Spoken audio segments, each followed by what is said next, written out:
একটি সমবাহু ত্রিভুজের বাহুর দৈর্ঘ্য 10 একক হলে তার পরিসীমা, উচ্চতা এবং ক্ষেত্রফল নির্ণয় করো।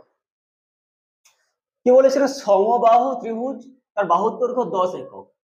সমবাহু ত্রিভুজে যদি একটি বাহু 10 একক হয়,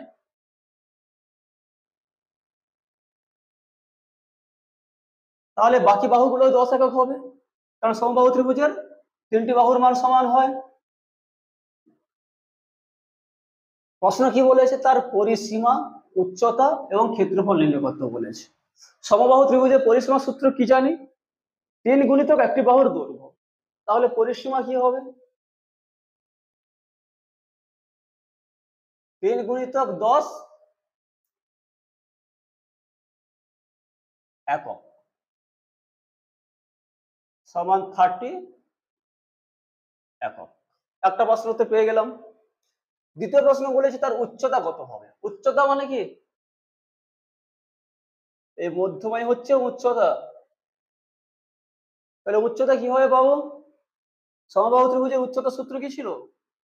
উচ্চতা সমান √3/2 a একক, যেখানে a হচ্ছে একটি বাহুর দৈর্ঘ্য। তাহলে এখানে এর মান 10 বসিয়ে দেখবো।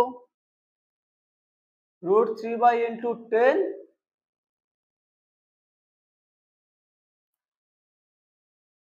একক সমান কত হলো? 2 কাটলে 5, 5√3 একক। আবার তৃতীয় প্রশ্নে কি বলেছে? তার ক্ষেত্রফল নির্ণয় করো। ক্ষেত্রফলের সূত্র কি পেয়েছিলাম?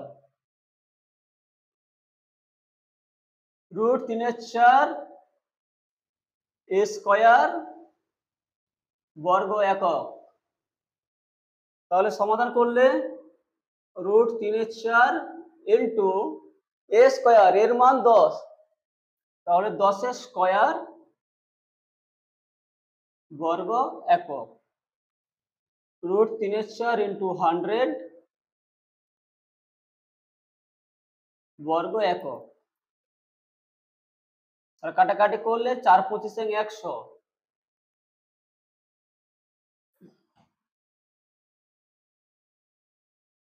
25√3 বর্গ একক।